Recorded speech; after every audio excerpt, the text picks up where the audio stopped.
kailangan i-publish pa nila yung certification or pwedeng i-send lang nila sa inyo, tas okay na yun? Oo nga pala, good mood ako ngayon. Hindi ko na sabihin tulad ng sinabi ko. Lahat ng komunikasyon ngayon sa pagitan ng prosecution at ng nasasakdal ay sa pamamagitan na ng pleadings. So, kailangan isumite nila yan sa korte sa pamamagitan ng pleading. Yon ay dokumentong legal yon na naayon sa rules of court. So, kung resolution man yon ng Kamara, kailangan nilang i-attach yon sa isang pleading na ang tawag ay compliance kaugnay sa order ng impeachment court. Yes. Yung compliance. So, kailan dapat yung compliance ng HREF? Kasi yung sa number 2 dun sa order, hindi pa nila po yung makakomply. Totoo naman yun at parang hindi naman namin alam yun. Kaya nga nakalagay doon, di ba? Compliance kaugnay sa pagsunod sa 1-year ban. Yan ay kailangan isumite ng 19th Congress. At compliance kaugnay sa desidido pa ba silang ituloy ito sa panibagong Kongreso dahil hindi nga pwedeng i-bind ng 19th Congress, 19th House, ang 20th House. So yun, dapat ibigay naman ng 20th Congress. Klaro at maliwanag yun. Pero dun sa order, sir, walang nakalagay na timeline? Nakalagay 20th Congress. No, I mean, sir, yung sa order number 1, so dapat may sagot, may compliance sila doon sa number 1 doon sa order. Pwede nilang paghiwalayan na isumite yun, pwede rin nilang sabay isumite yun sa kasabay na ng 20th Congress. SP yung attestation, yung attestation hanggang June 30 lang? Alin? Yung attestation hanggang June 30 kasi 19th Congress? Hindi. Ang sasagot ng compliance sa 1-year ban ay 19th Congress. Siyempre, sila gumawa niyan eh. Kaya nga sir, Hanggang June 30 lamang nila pwedeng i-file yon dahil wala silang authority na i-file na yon pagkatapos ng June 30. Pero wala naman deadline. So, kung hindi man nila i-file yon, pwedeng i-file yung attestation na yon sa 20th Congress. Wala naman deadline yun eh. Pero akala ko ba SP yung 19th ang dapat sumagot ng attestation? Sana. Pero, paano kung yung 20th Congress magbago ng isip at sabihin yung pinasang resolusyon ng 19th na compliance sa 1-year ban ay hindi pala compliant? So, may posibilidad na 20th Congress din ang sumagot doon kung ninanais nila. Ayokong pangunahan yung 20th House of Representatives. So walang problema, SP, kung hindi umabot hanggang June 30 yung attestation? Wala, dahil wala rin namang mangyayari dahil aantayin din nga natin yung masagot yung summons at pagdating ng panahong yun na makapagsumite ng reply ang prosecutors ay 2 araw na lamang naiiwan bago mag-lapse yung authority ng prosecutors sa June 30.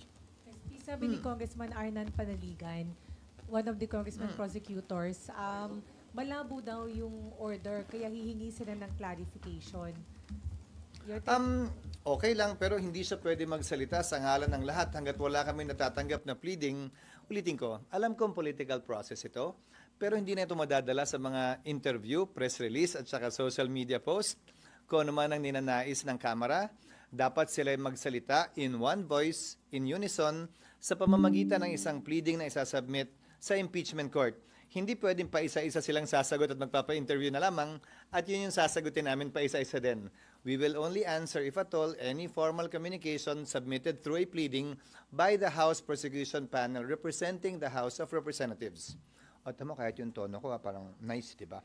So they not comply. So kung hindi sila mag-comply dun sa order, that's defiance. So anong pwedeng gawin ng Nasa sa kanila yon, pero nakalagay sa isang verbal or oral order bago kami nag-adjourn ay magsischedule ang presiding officer, sino man yon, ng impeachment court sa 20th Congress kapag ka nakapag-comply na ang Kamara at sa panig naman na sakdal ang defendant or respondent dito sa kasong ito sa pamamagitan ng pagsumite ng answer doon sa summons. SP, SP pag hindi sumagot, dahil korte kayo, ang Kamara po, or any of the parties, since court kayo, meron po bang option na ipakontempt nyo po? At kung ipapakontempt, paano po? Buong Kamara ba yun? Kasama yan sa poder, sa power ng impeachment court dahil nga suppletorily applicable ang rules of court. Subalit, magkaiba. Sa parte ng nasasakdal, meron siyang option na hindi sumagot. May procedure din kung sakasakaling gawin yon. Kung hindi siya sumagot, magpapatuloy ang pagdinig, mag-i-enter lamang ng plea of not guilty sa ngalan niya kung sakasakali dahil ang posisyon ng kanyang mga abogado, itong mga nagdaang buwan, ay aantayin daw nila ang desisyon ng Korte Suprema kaugnay sa kasong final nila. Hindi ko alam kung kailan ilalabas yon ng Korte. What about About yung House SP Sa ko. panig ng Kamara, desisyon niya ng impeachment court pagdating ng 20th Congress kung may ipapataw na parusa, pero definitely pagpapaliwanagin muna sila kung bakit hindi sila nagsumite ng kanilang compliance. At saka, akala ko ba interesado silang gawin ito? So bakit hindi sila magko-comply? Kumbaga, papasa sa kamay nila kung bakit hindi ito matutuloy kung hindi sila mag-comply. Okay. So, sir, clarification. Walang trial, hindi kayo mag-resume hanggang walang compliance dun sa order. Yon ang oral order na binigay sa impeachment court in open court bago kami nag-adjourn. Pero siyempre, ulitin ko desisyon yan ng 20th Congress, 20th Senate. Ang posibleng magbago yung desisyon, posibleng pareho pa rin yung desisyon. Again, hindi namin pwedeng i-bind yung 20th Congress Senate kaugnay sa mga pagpapasyang ito. Sir, so kailangan pa bang humarap ni VP Sara? Sang-ayon sa aming rules, oo. Pero may karapatan siyang hindi humarap. Kung ayaw niya, magpapatuloy yung pagdinay kahit hindi siya humarap. SP, so hindi kayo magre-resume ng impeachment court if hindi ma-comply yung 1 and 2 sa pag-remand? Depende nga yun sa 20th Congress. Depende yun sa presiding officer ng 20th Congress. Halimbawa, sa aking pananaw, kung hindi magsumite ng sagot si VP Sara, kung hindi mag-comply ang Kamara, at some point in time, kailangan magpatawag ng pagdinig para pagpasahan at pagdesisyonan ng impeachment court yung non-compliance, hindi lamang ng Kamara, pero pati na rin ang sasakdal. Kung kailan gagawin yon, walang timetable o time period ang nakasaad sa rules namin. Sir, yung inhibition, sir, may mga nananawagan ng mag-self-inhibit sila. Sino? Senator Amy, Sino Senator nanawagan? Robin, ACT Teachers Party List halimbawa, sir. Kasi Pumirma sila sa impeachment, so klarong anti-Sara sila, klarong pabor sila sa impeachment. Ulitin ko ang sagot ko.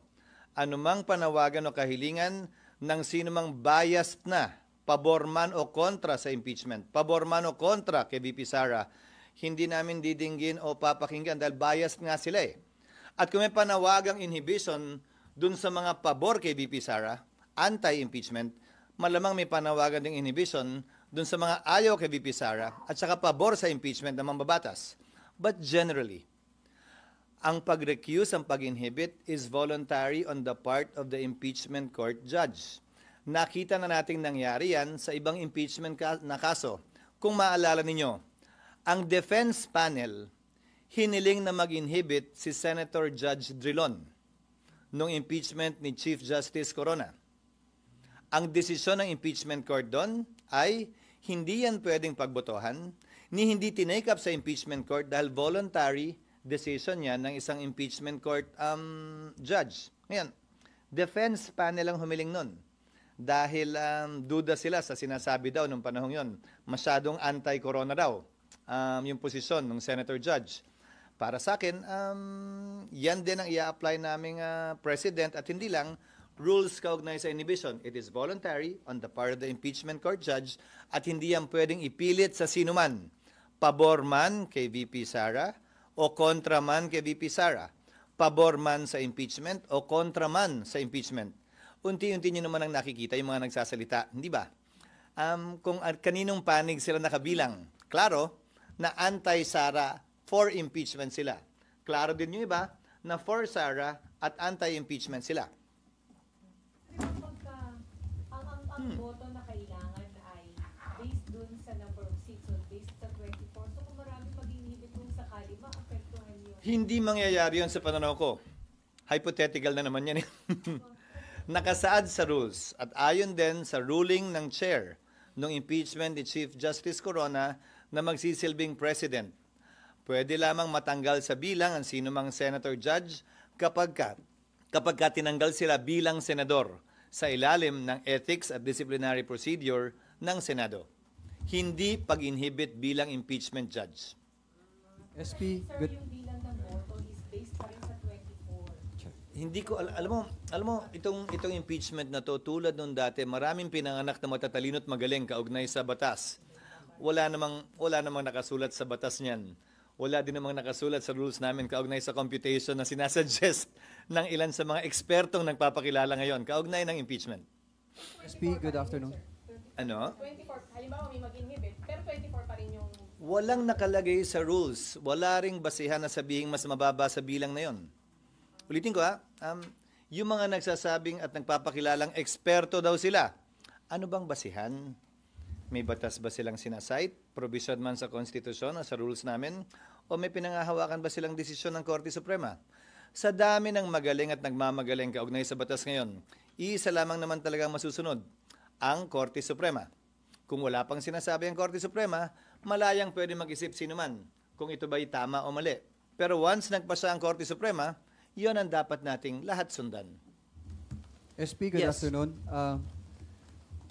Sabi ni dating Supreme Court Senior Associate Justice Antonio Carpio, yung ginawa ng impeachment court noong June 10 ay hindi unconstitutional but irregular.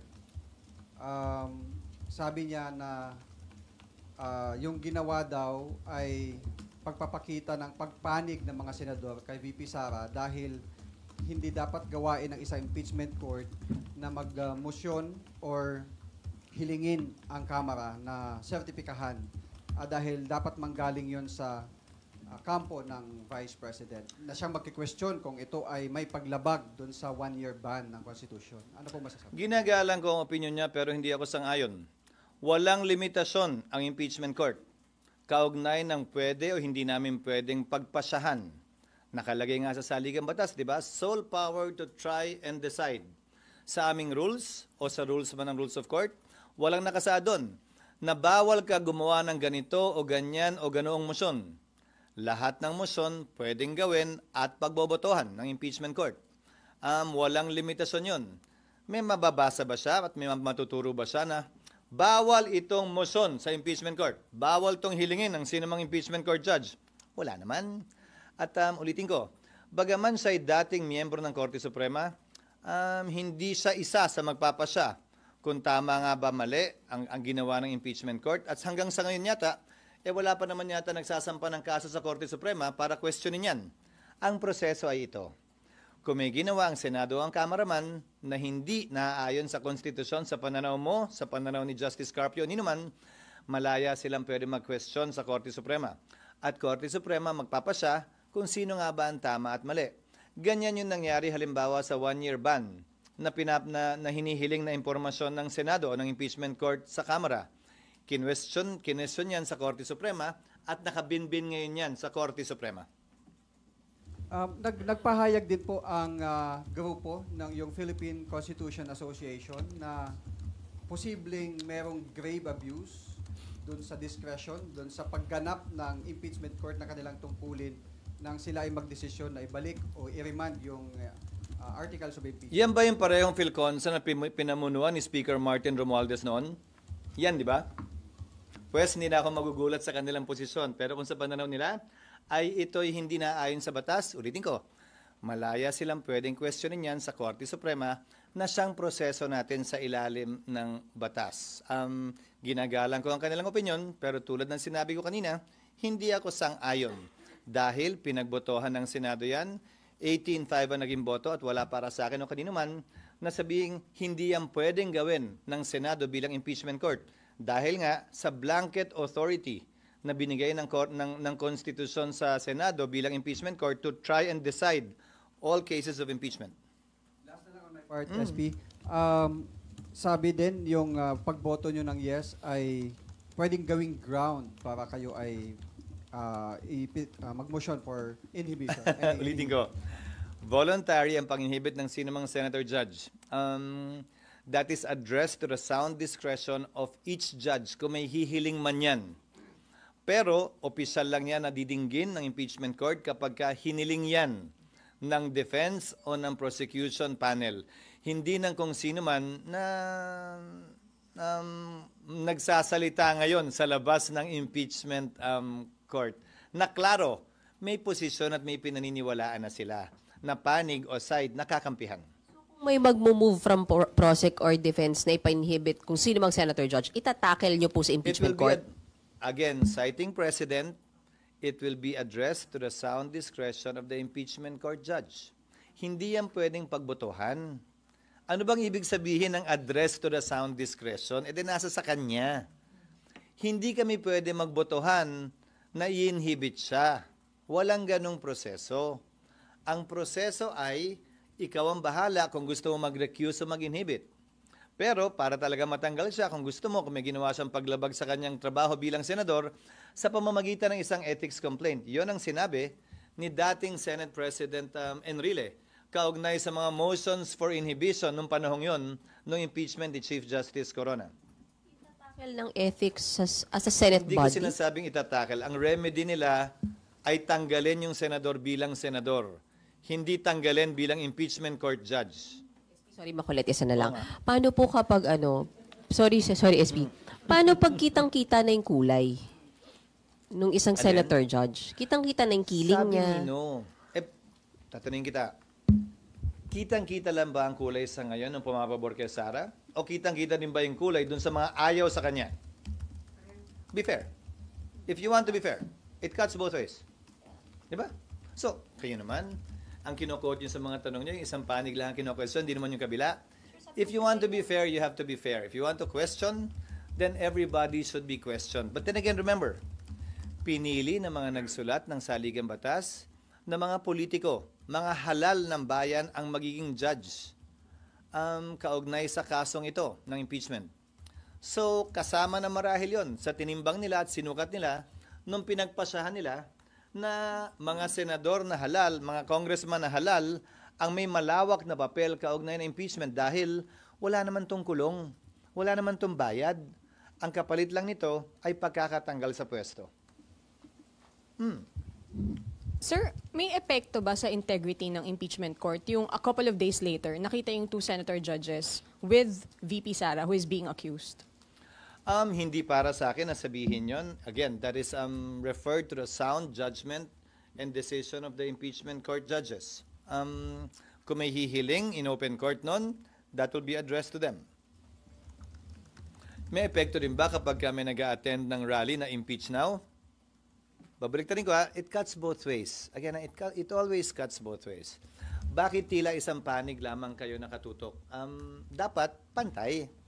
Ngayon, ang korte walang pinapanigan at walang dapat panigan. Kaya ako sinasabi ito na pantay dapat. Hindi lang yung pabor sa impeachment at ayaw kay VP Sara, pati yung gusto kay VP Sara at saka yung ayaw sa impeachment. Magkabilang panig palagi yun.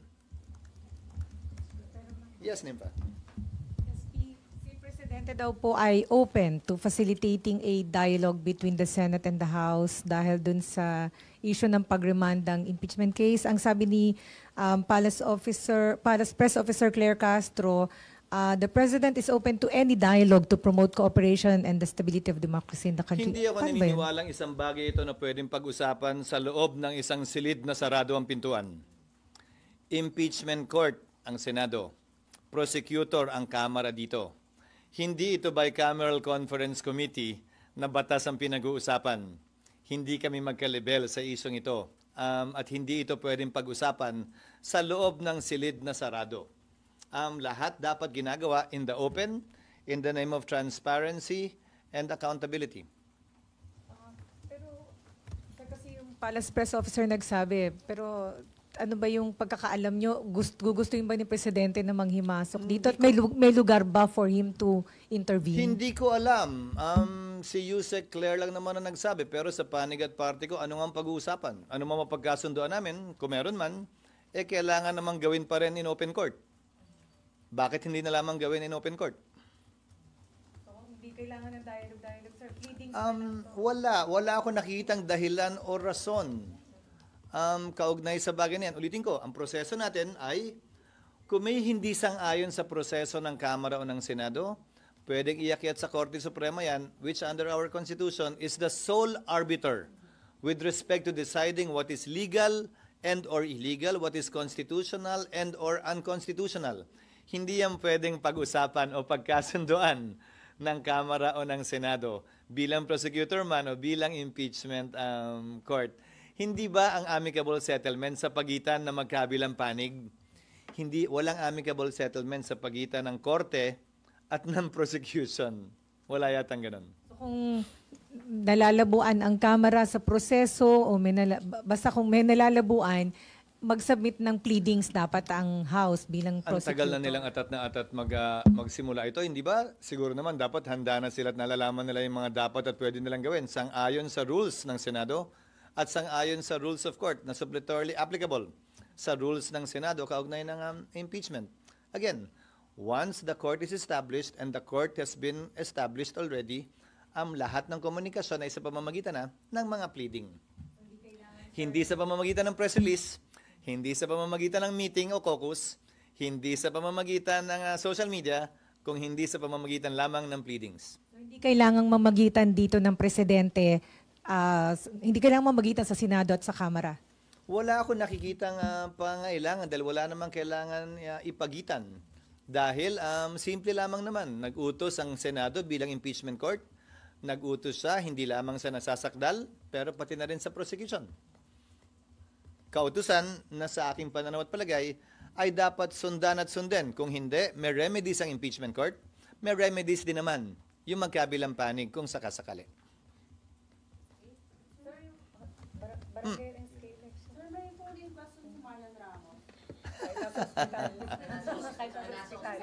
Nasaan siya?